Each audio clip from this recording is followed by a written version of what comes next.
Hello friends, আসসালামু আলাইকুম। আজকে তোমাদের জন্য আগের ড্রামাটির পরের পার্ট নিয়ে চলে এসেছি।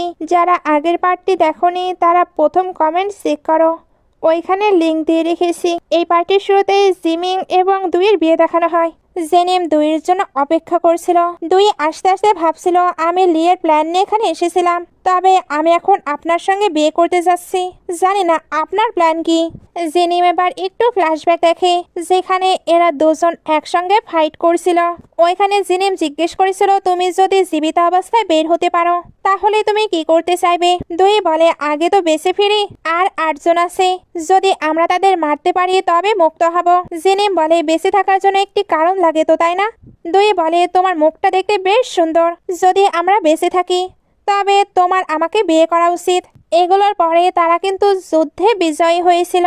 জিনিম অনেক বেশি খুশি ছিল। তবে দুই বলে, আমায় মেরে ফেলো। জিনিম এমন কিছু করতে চাচ্ছিল না। দুই তাকে এমনটা করতে জোরাজোরি করে, কারণ তার শরীরে ইউহাং পরাগ আছে। এই অবস্থায় তাকে যদি তারা খুঁজে পায় তাহলে সমস্যা হয়ে যাবে। তার বাবা মাও নেই, এই জন্য তার কোনো পিছুটানো নেই। জেনিম তো এখনো নিষেধ করছিল। দুই এবার নিজে তার হাত থেকে নাইফ নিয়ে নিজেকে হিট করে দেয় আর পাহাড় থেকেও লাফ মারে। বর্তমানে জিনিম বলছিল, তুমি কথা দিয়েছিলে যদি আমরা দুজনেই বেঁচে ফিরি তবে তুমি আমাকে বিয়ে করবে। আমি আমাদের কথা রাখছি। এরা দুজন যখন বিয়ের নিয়মকানুন শুরু করে, লি তখন ভাবছিল অবশেষে সে তাকেই বিয়ে করলো যাকে সে বিয়ে করতে চেয়েছিল। জেনিম, তোমার উচিত হবে যত দ্রুত সম্ভব তাকে সবকিছু মনে করানো, নয়তো আমিই পাগল হয়ে যাব। দৃশ্য পরিবর্তন হয়ে রাতে চলে আসে। জেনিম ঘরে আসে, তারপর দুইয়ের কাছে এসে তার ফেস দেখতে চাচ্ছিল। দুই তখন তাকে অ্যাটাক করে আর বলে, তুমি বলেছিলে বিয়ে শেষ হতেই তুমি আমার ভাইয়ের সঙ্গে আমাকে দেখা করাবে। জিনিম এবার দুইকে কাছে এনে বলে, চিন্তা করো না, সে ঠিক আছে। দুই বলে, হাত সরাও। জিনিম বলে, হাত ব্যবহার করতে পারবো না, তাহলে মুখ ব্যবহার করি। এটা বলে তার কাছাকাছি যাচ্ছিল। দুই তাকে সরিয়ে দেয়। জিনিম বলে, তুমি আমার স্বামী বলে ডাকো। তোমায় স্ত্রী করে পেতে 10 মাইল লম্বা লাল যৌতুক, হলের সামনে 3বার মাথা নত করা, সবকিছুই করেছি। এইবার হলো বাসর রাত। দুই বলে, বাড়াবাড়ি করো না, ওইগুলো স্রেফ একটি নিয়ম রক্ষা। জিমিন বলে, কে বলেছে স্রেফ ওইগুলো নিয়ম? তুমি সেই যাকে আমি পালকিতে করে নিয়ে এসেছি রাজকীয় জাঁকজমকের সাজে, তুমি আমার আইনত স্ত্রী। এটা বলে তার কাছাকাছি চলে যায়। দুই তাকে সরানোর চেষ্টা করলেও সরাতে পারে না। এবার বাহিরের সিন দেখানো হয়। কেউ দরজা খুলতে বলছিল। এটা আন্টির ছেলে ছিল। আঙ্কেল ফাং বলে, তুমি শব্দ পাচ্ছ? ওপরে কিন্তু বাসর রাত হচ্ছে। ডিং এটা শুনতেই খুশি হয়ে তার মায়ের সঙ্গে দেখা করতে চায়। আন্টির কাছে তার বোনের একটি চিঠি এসেছিল, ওনার বোন এখানে আসতে চাচ্ছিল। ডিং এবার মায়ের কাছে আসে। মা তাকে দেখে তো অনেক খুশি হয়ে যায়, সঙ্গে ভাবছিল আমার ছেলে যখন সঠিক সময় আসবে মা তোমাকে ডিং গোয়ান সেনাবাহিনীতে নিয়ন্ত্রণ নিতে সাহায্য করবে। পরবর্তী সকালে দুই নিজের পাশে জিনিমকে দেখতে পায় না। সে এবার উঠে খুশি হচ্ছিল, মনে হচ্ছিল জিনিমের পারফরমেন্সে এসে বেশ খুশি। তার কিন্তু এখানে কোমরেও অনেক ব্যথা হচ্ছিল। এদিকে সহকারী আর জিনিমকে দেখানো হয় তারা একটি ঔষধ তৈরি করছিল। সহকারী বুঝতে পারছিল না এটা বিষ নিরাময় কিভাবে কাজ করবে। জিনিম বলে, জাওয়ের অনেক আগে মারা যাবার কথা ছিল, তবে তার জীবন বাঁচাতে অনেক ভেষজ উপাদান ব্যবহার করা হয়েছে। এর ফলে 7টি ধমনী, 6টি শিরা, 3টি চেতনা আর 5টি ইন্দ্রিয়, এই সবকিছুই অবশ্যই গেছে। আমাদের এখন দুর্লভ ভেষজ উপাদান খুঁজে বের করতে হবে, যেটা হয়তো তার উপরে কাজ করবে। দাসী এবার ওইখানে আসে আর জানায় আন্টি জিনিম এবং দুইয়ের সঙ্গে দেখা করতে চায়। এরা এবার আন্টির সঙ্গে দেখা করতে আসে। ডং তাকে দেখে ভাবছিল, এ তো শত্রুপক্ষের গুপ্তচর, সে আমার সিস্টার ইন ল কিভাবে হতে পারে। এখানে এসে একটি ফ্ল্যাশব্যাক দেখে। আসলে ওই দিন দুই যে এসেছিল, সে কিন্তু ডংকে সেন্সলেস করে তার ড্রেস পরে নিয়েছিল। জিনিম আসলে ডং এটা তাকেও জানায়। ডং এর জন্য তাকে রুমে থাকতে বলে। বর্তমানে ডং ভাবতে থাকে, সে ইচ্ছা করে আমার ব্রাদারের ক্লোজ হচ্ছে, নিশ্চিত তার কোনো বড় প্ল্যান আছে। এদিকে আসার পরে দুই বলে, আমি আমার ভাইকে দেখতে চাই। জিনিম বলে, আমি তাকে পাশের রুমে রেখেছি আর আমি তার খুব ভালোভাবে যত্ন নিচ্ছি। দুই বলে, মেডিসিনগুলো তুমি কেন আমায় দিয়ে দিচ্ছ না? জিনিম বলে, যদি আমার বউ আবার পালিয়ে যায়। দুই বলে, আমার ভাই তোমার কাছে, আমি কেন পালাবো? জিনিম এটা শুনে দুইকে তার ভাইয়ের সঙ্গে দেখা করতে পাঠায়। দুই এবার দ্রুত তার ভাইকে দেখতে আসে। সে প্রথমে ভাইকে চেক করে, তার ভাই একেবারে ঠিকঠাক আছে, অর্থাৎ সকল ঔষধ ঠিক সময় ঠিকভাবেই পড়েছে। সে এবার দাসীকে ধন্যবাদ দেয় তার ভাইয়ের যত্ন নেবার জন্য। দাসী বলে এই সব কিছুই ইয়াং মাস্টার ব্যবস্থা করেছে। বাথটাবের নিচে একটি আলাদা অংশ যোগ করা হয়েছে যাতে কয়লার আগুন কখনো না নিভে। দুই ভাবে আমার মাথায় তো এই পদ্ধতির কথা কখনো আসেনি, তাহলে ওই লিহিউ শিকাটা আমার চুরি করতে হতো না। দাসী বলে ইয়াং মাস্টার বলেছেন লিহিউ শিকাটা অনেক বেশি ব্যবহার করলে শরীরের জন্য ক্ষতিকর। দুই ভাবছিল সে সবকিছু এত নিখুঁতভাবে কিভাবে জানলো। এদিকে আন্টি বলছিল তোমার ভাই হঠাৎই ওই গাইয়া মেয়েকে বিয়ে করে নিল। সৎমা হওয়াও দেখছে অনেক কঠিন। ডংয়ের তার ভাইয়ের জন্য চিন্তা হচ্ছিল, এর জন্য তার ভাইয়ের কাছে যেতে থাকে। আন্টি ভাবছিল আমার ছেলে ওই জিমিং এর জন্য পাগল, সবকিছু ওই বুড়োর জন্য। সেই এই দুই ভাইয়ের মাঝে বন্ধন তৈরি করেছে, এর জন্য সে নিজের জন্মদাত্রী মাকেও অবজ্ঞা করে। সিন পরিবর্তন হয়ে জিনিমকে গোসল করতে দেখানো হয়। সহকারী জিজ্ঞেস করছিল ইয়াং মাস্টার কেমন অবস্থা। জিনিম বলে অনেক ভালো। সহকারী বলে তার মানে কি আপনার শরীরের কোড পয়জন সেরে গিয়েছে। জিনিম এটা শুনতেই তাকে বাইরে পাঠিয়ে দেয়। তারপর ভাবতে থাকে এটা কোন ধরনের দাগ, এটা ব্যথা করে না বা চুলকায় না, মনে হচ্ছে এটা আমার শরীরের কোল্ড পয়জন শুষে নিচ্ছে। 3 বছর হলো কোল্ড পয়জন আমাকে জ্বালিয়েছে, তবে এই 3 দিনেই সেটা অনেকটা কমে গেছে। বাইরে ডুইকে দেখানো হয়, তাকে সহকারে আটকানোর চেষ্টা করছিল, তবে ডুই ভেতরে চলে আসে আর জিনিমকে এইভাবে দেখে তাড়াতাড়ি চোখ বন্ধ করে নেয়। জিনিম বলে এমন তো নয় যে তুমি আমাকে আগে দেখোনি, কেন তুমি মুখ ঢাকছো? আর যদি মুখ ঢাকবেও তাহলে বাধা সত্ত্বেও কেন ভেতরে এসেছ? দুই বলে প্রথমত আমি আপনার মতো নির্লজ্জ নই। আমি শুধু এটা বলতে না বলতে জিনিম তাকে টেনে বাতাবে নিয়ে নেয়। দুই এইভাবে এসে অবাক হয়, এর জন্য সরে এসে বলে জিমিং আমি তোমায় জিজ্ঞেস করতে চাই তুমি 7 ইনসেক্ট 7 ফ্লাওয়ার 7 পয়জন গোসলের গুণাগুণ সম্পর্কে কিভাবে জানলে? জিনিম বলে সে পরিবারে অসংখ্য মেডিকেল বই আছে, এটা জানা কি খুবই অদ্ভুত। এটা বলতে বলতেই সে ডুইকে চেক করে ভাবছিল তারও সবকিছু স্বাভাবিক লাগছে, অর্থাৎ সে বোঝাতে চাচ্ছিল তাদের মাঝে যে ট্যাটুর মতো জিনিসটা দেখা যাচ্ছে ওইটা দুইজনের ওপরই কোনো প্রভাব ফেলছে না। দুই এটা শুনে চলে যাচ্ছিল। জিনিম তখন তাকে আবারও টেনে কাছাকাছি নিয়ে আসে, তারপর বলে তুমি দেখছি আমার প্রতি অনেক ইন্টারেস্ট দেখাচ্ছ। দুই বলে আপনি বেশি ভাবছেন, আমি শুধু এটা জিজ্ঞেস করছি। এটা বলে এদিকে ঘুরলে জিনিম তাকে ধরে কিস করতে শুরু করে। দুই এবার নিজেকে সারিয়ে বলে আমি সিরিয়াস ম্যাটার নিয়ে কথা বলছি।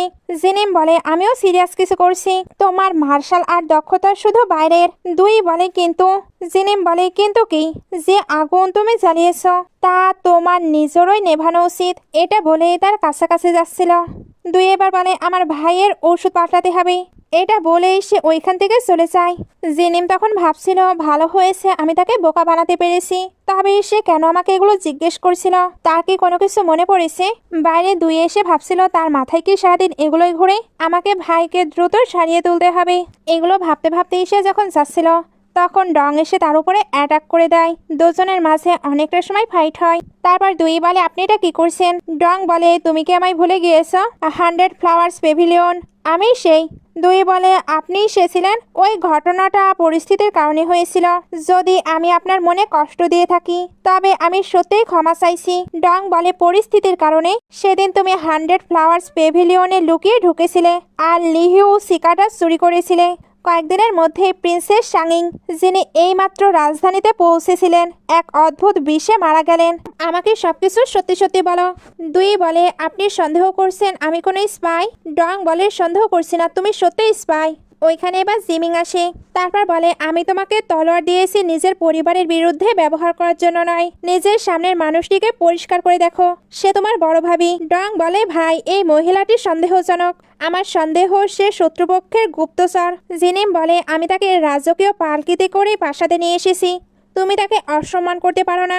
ডং বলে ভাই তুমি ভুলে গিয়েছো ওই দিন আমি একটি দুর্লভ বিষ হারিয়েছিলাম। সেদিন এই মেয়ে আমার ঘরে লুকিয়ে ঢুকে কাপড় চুরি করে ছদ্মবেশে পালিয়েছিল।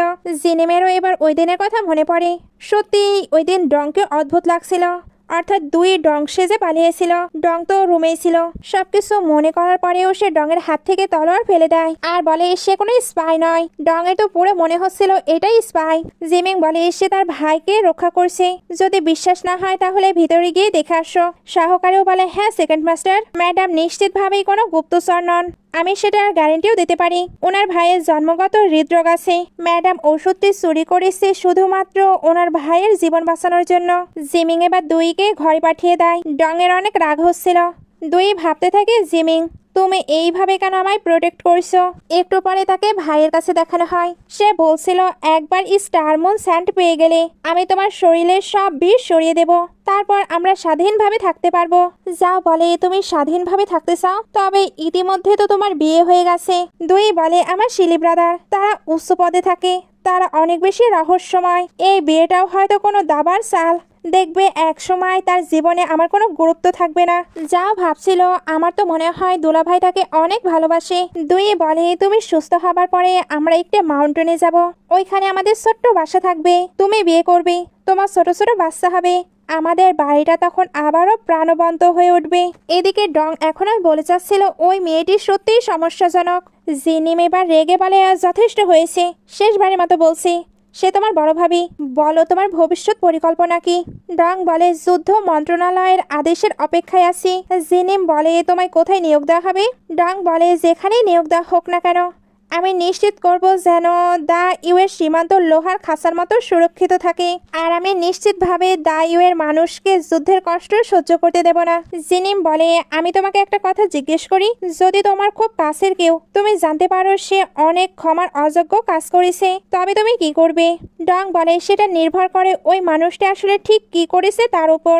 যদি এটা এমন কিছু হয় যা ঠিক করা সম্ভব, তবে আমি অবশ্যই তা ঠিক করার জন্য আমার সর্বোচ্চ চেষ্টা করব।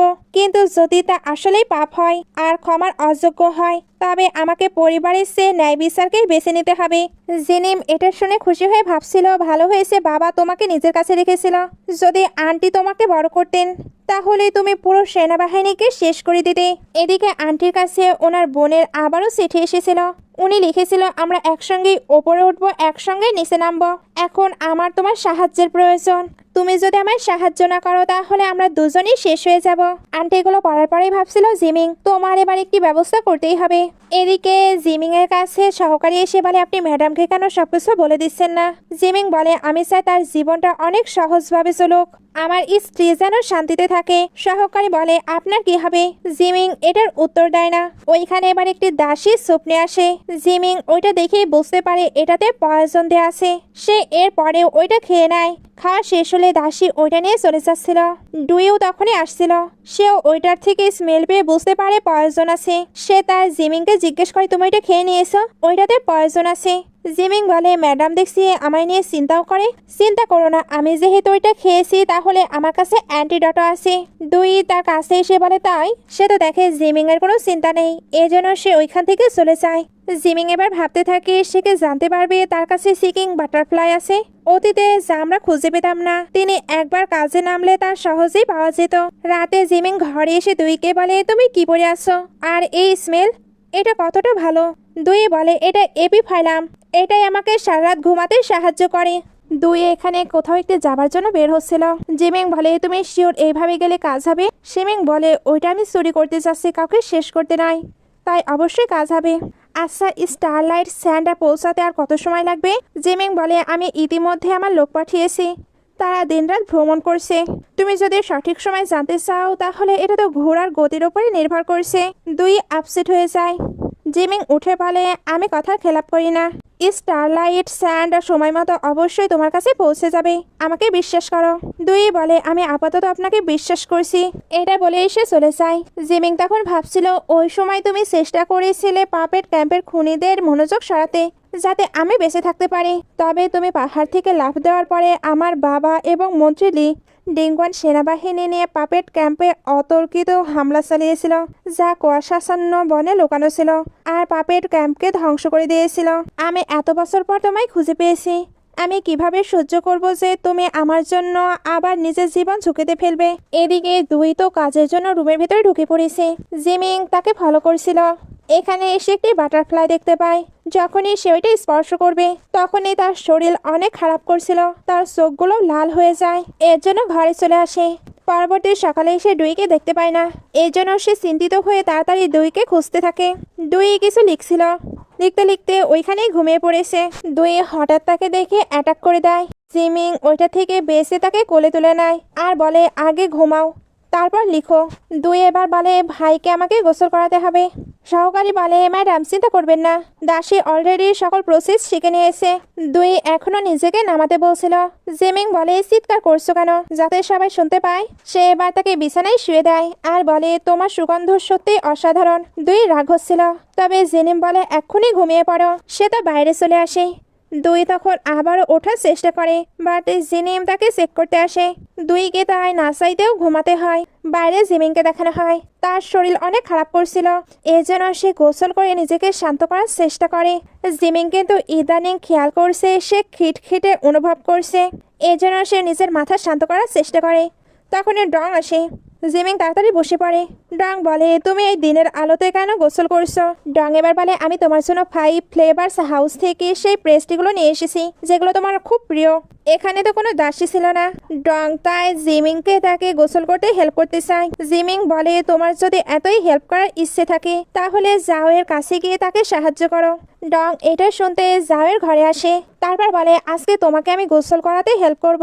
সে এবার সরাসরি ওই পানির মধ্যে হাত দিয়ে দেয়, যেটাই প্রয়োজন ছিল। যাও তাকে এটা বোঝাতে বোঝাতে ডঙের অবস্থা পুরো খারাপ। এদিকে জিমিং কিছু আওয়াজ পায়, সে এবার দাসীকে চেক করার জন্য ওইখানে পাঠায়। জিমিং 2-এর কাছে এসে বলে আমি গত কয়েকদিন অনেক চিকিৎসার বই পড়েছি, এটার সাথে পাপেট ক্যাম্পের কোনো সম্পর্ক থাকতে পারে। সিন পরিবর্তিত হয়ে দেখানো হয় 2 ডঙের হাত মুড়ে দিচ্ছে আর বলে খালি হাত ওইখানে দেবে না। ডং বলে ওই পয়জনের মধ্যে এসে কিভাবে ঠিক আছে? যা বলে তোমার মনে হচ্ছে আমি ঠিক আছি। সিন শিফট হয়ে এবার একটু লিখে দেখানো হয় সে জিমিং এর উপরে প্রচন্ড রেগে ভাবছিল তুমি আমার সময় কঠিন করে দিচ্ছ। আচ্ছা সমস্যা নেই, আমিও এমনটাই করব। একটু পরে 2 যখন বের হয় তখন তার কাছে একটি গোপন তথ্য আসে, তাকে কেউ দেখা করার জন্য ডাকছিল। 2 বুঝতে পারে এটা কোনো ট্র্যাপ, বাট যদি ট্র্যাপও হয় এরপরেও সে দেখা করতে চায়। সে এবার একটি শান্ত নিরিবিলি জায়গায় আসে। একটু পরে ওইখানে লিও আসে। এখানে লে 2কে নিয়ে কি প্ল্যান করবে এটা তো পরের পার্টে জানা যাবে। আপাতত আজকের মতো এই পার্টি এখানেই শেষ। যদি প্রথম পার্টি ভালো লাগে তাহলে লাইক কমেন্ট শেয়ার করে দিন। এতক্ষণ সঙ্গে থাকার জন্য অসংখ্য ধন্যবাদ।